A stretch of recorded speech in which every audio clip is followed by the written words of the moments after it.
ನಮ್ಮ ಫ್ರೆಂಡ್ ಅಲ್ಲಿ ಹೇಳಿದ್ರು, ನಾವು ಪಾಲಿಟಿಕ್ಸಲ್ಲಿ ಇಲ್ಲದೆ ಬೇರೆ ಕಡೆನೂ ನಾವು ಸಮಾಜ ಸೇವೆ ಏನಾದ್ರು ಮಾಡಿದ್ರು ಅದು ಜನರಿಗೆ ಒಳ್ಳೇದಾಗುತ್ತೆ, ಪಾಲಿಟಿಕ್ಸ್ ಸೇರಬೇಕಾಗಿಲ್ಲ ಅಂತ. ಆದರೆ ನೀವು ಅಷ್ಟು ಲಕ್ಷಾನುಗಟ್ಟಲೆ ಟ್ಯಾಕ್ಸ್ಗಳು ಕೊಡ್ತೀರಾ ಗೌರ್ಮೆಂಟ್ಗೆ, ಅದೆಲ್ಲ ಅವ್ರು ಲೂಟಿ ಮಾಡ್ತಾರೆ, ನಿಮ್ಗೆ ಹೊಟ್ಟೆ ಉರಿ ಅಲ್ವಾ? ನೀವು ಬೇರೆ ಕಡೆಯಿಂದ ಫಂಡ್ಸ್ ಜನರೇಟ್ ಮಾಡಿ, ಯಾರೋ ಸಾಹುಕಾರ ಕೊಡ್ತಾರೆ, ಫಂಡ್ ಜನರೇಟ್ ಮಾಡಿ ಜನರಿಗೆ ಸಹಾಯ ಮಾಡೋದು ಒಂದು, ಬಟ್ ಪಾಪ ಅವರು ಕಷ್ಟಪಟ್ಟು ದುಡ್ದಿರ್ತಾರಲ್ಲ, ಆ ದುಡ್ಡನ್ನು ಹೋಗಿ ಗೌರ್ಮೆಂಟ್ ಕೊಟ್ಟರೆ ಅವ್ರು ಲೂಟಿ ಮಾಡ್ತಾರೆ, ಅದು ನಮಗೆ ಹೊಟ್ಟೆ ಉರಿ ಅಲ್ವಾ?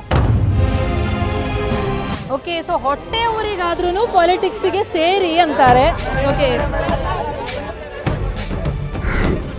ರಾಜಕೀಯಕ್ಕೆ ನಾವ್ಯಾಕೆ ಇಂಟ್ರೆಸ್ಟ್ ಪಡ್ತಿಲ್ಲ ಅಂದರೆ ರಾಜಕೀಯ ಜನ ನಂಬಲ್ಲ. ಯಾಕಂದರೆ ರಾಜಕೀಯ ಫಸ್ಟ್ ನಾವು ಎಂಟ್ರ್ ಆಗೋದಕ್ಕಿಂತ ಮುಂಚೆ ನಾವು ಹಂಗೆ ಮಾಡ್ತೀವಿ ಹಿಂಗೆ ಮಾಡ್ತೀವಿ ಅಂತ ಹೇಳ್ಕೊಂಬಂದಿರ್ತಾರೆ. ಬಟ್ ರಾಜಕೀಯ ಎಂಟ್ರ್ ಆದ ತಕ್ಷಣ ದುಡ್ಡು ನಮ್ಮನ್ನು ಚೇಂಜ್ ಮಾಡ್ಬಿಡುತ್ತೆ. ಓ, ನೀವು ಆ ಭಯಕ್ಕೆ ಭಯ ನಾನು ಚೇಂಜ್ ಆಗ್ಬಿಡ್ತೀನಿ, ಬದಲಾಗ್ಬಿಡ್ತೀನಿ ಅಂತ ಹೇಳಿ ಬದಲಾವಣೆಯನ್ನ ಬಯಸ್ತಾ ಇಲ್ಲ. ನಿಜ ನಿಜ, ಅದು ಸತ್ಯನೇ. ಅದು ಪ್ರತಿಯೊಬ್ಬರು ನಾನು ನೋಡ್ತೇನೆ ರಾಜಕೀಯದಲ್ಲಿ ಅಪ್ಪ ಮಕ್ಕಳಿಗೆ ರಾಜಕೀಯ ಕೊಡ್ತಾರೆ ಅಂತ ಹೇಳಿದ್ರೆ ಅದಂತೂ ಸತ್ಯ. ಈಗ ನಾನು JDS ಅಲ್ಲಿ ನೋಡ್ದಂಗೆ ಸಿದ್ದರಾಮಯ್ಯ ಪಕ್ಷ ಬಿಟ್ಟು ಬಂದ್ರು. ಏನಕ್ಕೆ ಬಿಟ್ಟು ಬಂದರು? ಕುಮಾರಸ್ವಾಮಿ ಮುಖ್ಯಮಂತ್ರಿ ಮಾಡೋದು ಅಂತಾನೆ ಸಿದ್ದರಾಮಯ್ಯ ಬಿಟ್ಟು ಬಂದಿದ್ದು. ಅದಕ್ಕೋಸ್ಕರ ನಾವೇನಾರು ಎಂಟ್ರ್ ಆಗ್ತೀವಿ ಅಂದರೆ ನಮ್ಮ ಸಪೋರ್ಟ್ ಇರ್ತಾರೆ ಜನ, ಇರಲ್ಲ ಅಂತಲ್ಲ. ಏನಾದ್ರು ಅವ್ರಿಗೆ ಪ್ರಾಬ್ಲಮ್ ಅಂತಂದ್ರೆ ನಮ್ಮನ್ನು ಒಂಟಿಯಾಗಿ ಬಿಟ್ಟು ಅಂತ ಸತ್ಯ. ಸೊ ಆ ಭಯ ಇರೋದಕ್ಕೆ ನೀವು ರಾಜಕೀಯಕ್ಕೆ ಎಂಟರ್ ಆಗಲ್ಲ. ನಿಜ, ಪ್ರತಿಯೊಂದಕ್ಕೂ ಈಗ ಅವರು ಹೊಟ್ಟೆ ಊರಿಗೆ ರಾಜಕೀಯ ಸೇರಿ ಅಂತ ಬೇಡ ಅಂತೀರಿ. ಮೇಡಮ್ ಒಂದ್ ನಿಮಿಷ, ಈಗ ಎಜುಕೇಶನ್ ಏನಕ್ಕೆ ಮಾಡಬೇಕು ಅಂದರೆ ನಮ್ಮ ಸೆಕ್ಯೂರಿಟಿಗೋಸ್ಕರ ನಾವು ಮಾಡ್ಕೊಂತೀವಿ. ಬಟ್ ಅದೇ ರೀತಿ ನಾವು ಮುಂದೆ ಎಜುಕೇಷನ್ ನಮ್ಗೆ ದುಡ್ಡು ಬಂತು ಅಂದರೆ, ನಾವು ಎಜುಕೇಷನ್ ಮಾಡಿ ಒಳ್ಳೆ ಕೆಲಸ ಸಿಕ್ಕಿ ದುಡ್ಡು ಬಂತು ಅಂದರೆ ಅದರಿಂದನೂ ಸಮಾಜ ಇಂಪ್ರೂವ್ ಮಾಡ್ಬೋದು ನಾವು. ಈಗ ರಾಜಕೀಯಕ್ಕೆ ಎಂಟ್ರಿ ಆಗಲೇಬೇಕು ಅಂತೇನಿಲ್ಲ. ಅರವಿಂದ್ ಕೇಜ್ರಿವಾಲ್ ಅವರು ಓದಿದ್ದಲ್ಲ IIT ಬಟ್ ಆದರೆ ಇಂದು ಅವರು ಶುರು ಮಾಡಿದ್ದು ಆಮ್ ಆದ್ಮಿ ಪಾರ್ಟಿ ಅಂತ. ಅವ್ರ ಗೆಳೆಯ ಒಂದು ಪತ್ರ ಬರೆದಂತೆ, ನೀನು ಅಮೆರಿಕಲ್ಲೇ ಎಲ್ಲ ಹೋಗಿದ್ದೆ, ನೀನು ಇವತ್ತು ದುಡ್ದಿದ್ದೆ ಕೋಟ್ಯಾಂತರ ದುಡಿಬೋದಿತ್ತು, ಆದರೆ ನೀವು ಇವತ್ತು ಸಮಾಜ ಸುಧಾರಣೆ ಮಾಡ್ತಾ ಇದೆಯಾ, ನೀನು ಸಮಾಜದಲ್ಲಿ ಬದಲಾವಣೆ ಮಾಡ್ತಾ ಇದೆಯಾ, ಅದು ನಂಗೆ ತುಂಬ ಇಷ್ಟ ಆಗ್ತದೆ ಅಂತ ಜನರು ಅದಕ್ಕೆ ನೀನು ಇಷ್ಟಪಡ್ತಾರೆ ಅಂತ ಅವರೊಂದು ಪತ್ರ ಬರೆದಂತೆ. ಸೊ ಅದೇ ಇವತ್ತು democracy is the best revenge ಅಂತ ಹೇಳ್ತಾರೆ. ಇಷ್ಟೊತ್ತಂಗೆ ನಾನು ಎಲ್ಲರ ಮಾತು ಕೇಳ್ತಾ ಇದ್ದೆ. ಇದು ಎಲ್ಲರೂ ಯಾವ ಥರ ಹೇಳ್ತಾ ಇದ್ದಾರೆ ಅಂದರೆ, ಬಿಸ್ಲರಿ ವಾಟ್ರ್ ತೊಗೊಂಡು ಕೊಚ್ಚೆ ನೀರಿಗೆ ಹಾಕಿ ಮನಸ್ಸಿದ್ದರೆ ಮಾರ್ಗ ಅದನ್ನು ಕುಡಿ ಬಿಸ್ಲರಿ ವಾಟ್ರ್ ಆಗ್ಬೋದು ಅನ್ನಂಗಿದೆ ಇದು. ಎಲ್ಲರೂ ಹೇಳ್ತಾರೆ ನೀನು ಶುರು ಮಾಡು ಅಂತ. ಅವರೊಬ್ಬ ಉದಾಹರಣೆ ಕೊಟ್ಟರು, ಮನೆಯಲ್ಲಿ ಪಕ್ಕ ಬಿದ್ದಿರೋ ಕಸನ ತೆಗಿಯಲ್ಲ ಅಂತ. ಆಯ್ತು, ನೀನೇ ಶುರು ಮಾಡು, ಕಸ ಫಸ್ಟ್ ತೆಗೆದಲ್ಲಿ ಹಾಕು. ಪೊಲಿಟಿಕ್ಸಿಗೆ ಯಾಕೆ ಸೇರ್ಬೇಕು ಕಸ ತೆಗಿಯೋಕ್ಕೆ? ನೀನು ಪೊಲಿಟಿಕ್ಸಲ್ಲಿರುವಂತಹ ಕಸ ತೆಗಿಯಕ್ಕೆ ಪೊಲಿಟಿಕ್ಸಿಗೆ ಇಳಿಬೇಕಾಗತ್ತಲ್ಲ? ಬೇಕಾಗಿಲ್ಲ. ನಾನು ಹೇಳಿದ್ರೆ ಫಸ್ಟ್ ಇಲ್ಲಿಂದನೇ ನೀನು ಶುರು ಮಾಡು. ನಿನ್ನ ಅಸ್ತಿತ್ವವನ್ನು ಫಸ್ಟ್ ಇದರಿಂದ ಶುರು ಮಾಡು. ಪೊಲಿಟಿಕ್ಸಿಗೆ ಜಾಯ್ನ್ ಆಗಿ ನೀನು TV ಯಲ್ಲಿ ಬಂದು ನೀನನ್ನು ತೋರಿಸ್ಬೇಕು ಅಂತೇನಿಲ್ಲ. ಇನ್ನೊಂದು, ಆಯಿತು ನಾನು ಇಂಜಿನಿಯರು, ಈ ಸಿಸ್ಟಮಲ್ಲಿ ಒಂದು ಲೂಪ್ ಹೋಲ್ಸ್ ಇರ್ಬೋದು, ಬಟ್ ನಾವು ಇದನ್ನು ದಾಟುವಂಥ ಲೂಪ್ ಹೋಲ್ಸ್ ಅದು. ಇನ್ನೊಂದು ಮೆಡಿಕಲಲ್ಲಿ ಲೂಪ್ ಹೋಲ್ಸ್ ಇರ್ಬೋದು, ದಾಟುವಂಥ ಲೂಪ್ ಹೋಲ್ಸ್. ಇದು ಪೊಲಿಟಿಕ್ಸಲ್ಲಿ ಯಾವ ಥರ ಲೂಪ್ ಹೋಲ್ಸ್ ಅಂದರೆ ಅದನ್ನು ಬಿದ್ದೇ ಬಿಡ್ತೀವಿ ನಾವು ಲೂಪ್ ಹೋಲ್. ಮತ್ತು ಇನ್ನೊಂದು ಅವ್ರು ಹೇಳಿದ್ರು, ಟ್ಯಾಕ್ಸ್ ಕಟ್ಟತ್ತೆ, ಹೊಟ್ಟೆಯವರೆಲ್ಲ ಹೊಟ್ಟೆ ಇರಲ್ವಂತ. ಈಗ ನೆಕ್ಸ್ಟ್ ಅವ್ರು ರಾಜಕಾರಣಿಯಾಗಿ ಟ್ಯಾಕ್ಸ್ ಕಟ್ಟದೇನೆ ಬ್ಲ್ಯಾಕ್ ಮನಿ ಮಾಡಿ ಆ ಥರ ಇದು ಮಾಡಬೇಕು ಅಂತ ಟ್ಯಾಕ್ಸ್ ಅಂತ ಅನ್ಸುತ್ತೆ ನನಗೆ. ಅದಕ್ಕೆ ಆ ಥರ ಪಾಯಿಂಟ್ ಹೇಳಿದ್ರು ಅನ್ಸೋದಕ್ಕೆ ರಾಜಕಾರಣಿ ಆಗಬೇಕು ಅಂತ ಹೇಳಿದ್ರು. ಮೊದಲನೇದಾಗಿ ನಾನು ಪಾಲಿಟಿಕ್ಸ್ಗೆ ಹೋದರೆ ನಾನು ಬ್ಲ್ಯಾಕ್ ಮನಿ ಮಾಡ್ತೀನಿ ಅನ್ನೋದು ನಿಮ್ಗೆ ಗೊತ್ತು. ಅಂದರೆ ನೀವು ಪಾಲಿಟಿಕ್ಸ್ಗೆ ಹೋದರೆ ಬ್ಲ್ಯಾಕ್ ಮನಿ ಮಾಡ್ತೀನಿ ಅನ್ನೋ ಹೆದರಿಕೆ ಇದೆ, ನಿಮ್ಗೇನು ಸೆಲ್ಫ್ ಕಂಟ್ರೋಲ್ ಅನ್ನೋದಿಲ್ವಾ?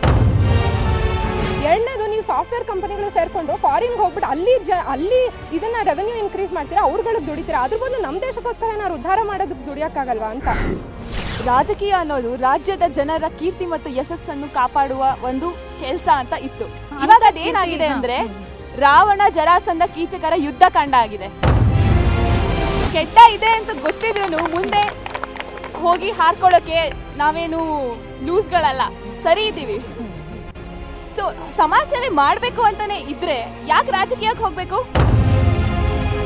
ಚೆನ್ನಾಗಿ ದುಡ್ದು ನಾನೇ ಒಂದು ಅನಾಥಾಶ್ರಮ ನಡೆಸ್ತೀನಿ, ಅವ್ರು ಮಾಡೋಕ್ಕಾಗದೇ ಇರೋದನ್ನ ನಾನು ಮಾಡಿ ತೋರಿಸ್ತೀನಿ. ಪಾಲಿಟಿಕ್ಸ್ ಬರೋರೆಲ್ಲ ಕೊಳ್ಳೆ ಹೊಡಿತಾರೆ, ಲೂಟೆ ಮಾಡ್ತಾರೆ ಅಂತ ತಿಳ್ಕೊಂಡು ನಮಗೆ ಚೇಂಜ್ ಬೇಕಾಗಿದ್ರೆ ವಿ ಶುಡ್ ಚೇಂಜ್ ಫಸ್ಟ್. ನಾವು ಬದಲಾಗಬೇಕು. ನಾವು ಬದಲಾಗದ್ರೆ ಏನು ಬದಲಾಗಲ್ಲ. ಏನಾಗಿದೆ ಜನರಲ್ಲಿ, politics is a dirty game for the dirty people ಅಂತ ಅಂದ್ಕೊಂಡಿದ್ದೀವಿ. So we should change first. ನಾವು ಬದಲಾಗಬೇಕು. ನಾವು ಬದಲಾಗಿದ್ರೆ ಏನೂ ಬದಲಾಗಲ್ಲ. ಯುವಕರಿದ್ದಾರೆ ತಾನೆ, ನಿಮ್ಮ ಕಡೆ ಯುವಕರಿದ್ದಾರೆ ತಾನೆ, ಸರ್ಕಾರದಲ್ಲಿ ಇದ್ದಾರೆ ತಾನೆ, ಹೇಳ್ಬೇಕು FC.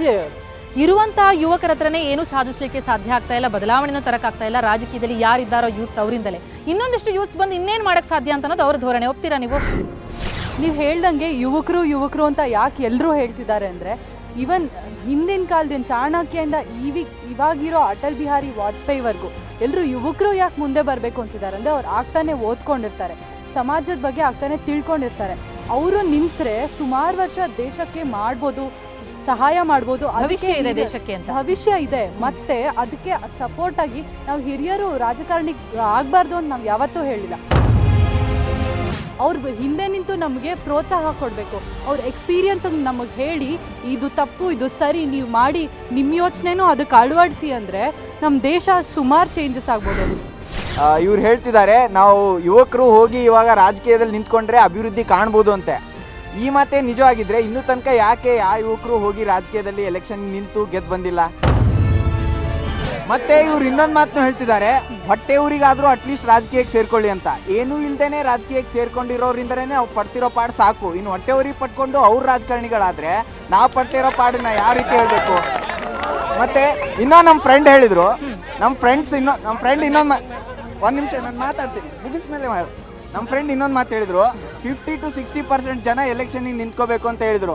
ಅಲ್ರಿ 100% ಜನ ಇದ್ದಾಗೆ ನಮ್ಗೆ ವೋಟ್ ಆಗ್ತಾ ಇರೋದು 40 to 30% ಆಗ್ತದೆ. ಇನ್ನು 50 to 60% ನಿಂತಾಗ ಇನ್ನು ಆಗೋದೆಷ್ಟು? ಉಳಿದಿರೋ 40% ಅಲ್ಲಿ ಯಾರು ವೋಟ್ ಆಗ್ತಾರೆ?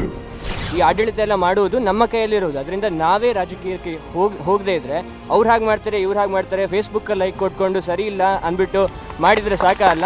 ನಾವೇ ರಾಜಕಾರಣಕ್ಕೆ ಹೋಗಬೇಕು.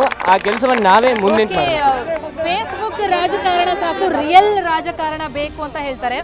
ಮ್ಯಾಮ್ ಈಗ ನಮ್ಮ ಫ್ರೆಂಡ್ಸ್ ಎಲ್ಲ ಇಷ್ಟು ಜನ ಮಾತಾಡ್ತಿದ್ದಾರೆ ಭ್ರಷ್ಟಾಚಾರನ ನಾವು ಹೋಗಿಸ್ತೀವಿ ಹಂಗೆ. ಈಗ ಇರೋರಲ್ಲಿ ಎಷ್ಟು ಜನ ಇಷ್ಟವರೆಗೂ ಲಂಚ ಕೊಟ್ಟಿಲ್ಲ? ಅವ್ರು ಹೇಳ್ದಂಗೆ ರಾತ್ರೋರಾತ್ರಿ ಭ್ರಷ್ಟಾಚಾರ ಹೋಗಬೇಕು ಅಂದರೆ ಆಗೋದಿಲ್ಲ. ಕೈಯಲ್ಲಿ ಒಂದು ಗಾಯ ಆದರೆ ಅದು ವಾಸಿ ಆಗೋಕ್ಕೆ 3 ದಿನನಾದರೂ ತೊಗೊಳುತ್ತೆ. ಹಾಗಾಗಿ ವ್ಯವಸ್ಥೆಯಲ್ಲಿ ನಾವು ಬೆರೆತು ಅದನ್ನು ಸರಿ ಮಾಡಬೇಕಾಗತ್ತೆ ಹೊರತು ಗಾಯ ಆಗಿದೆ ಅಂತ ಅದನ್ನೇ ಕೆರ್ಕೊಂಡು ಕೂತ್ಕೊಳ್ಳೋಕ್ಕಾಗೋದಿಲ್ಲ. ರಾಜಕೀಯ ಅನ್ನೋದು ಒಂದು ಒಳ್ಳೆಯ ಪವಿತ್ರವಾದ ಸ್ಥಾನ, ಅದನ್ನೆಲ್ಲರೂ ಕೂಡ ಈಗ ಮಲಿನ ಮಾಡಿದ್ದಾರೆ. ಅಲ್ಲ, ಅದು ಸ್ವಚ್ಛಗೊಳಿಸೋದಕ್ಕೆ ನೀವು ಹೋಗ್ಬೋದಲ್ಲ, ಯಾಕೆ ಹೋಗಲ್ಲ? ಸ್ವಚ್ಛಗೊಳಿಸೋಕೆ ಬಿಡ್ತಾ ಇಲ್ಲ.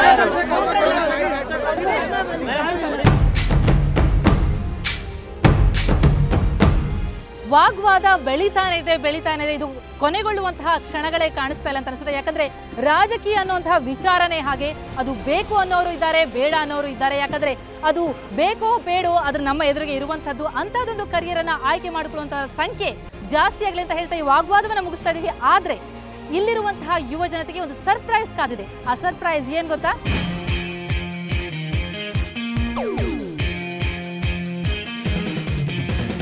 ನೀವು ಈ ಕರಿಯರ್ನ ಯಾಕೆ ಚೂಸ್ ಮಾಡ್ಕೊಂಡ್ರಿ ಅಂತ?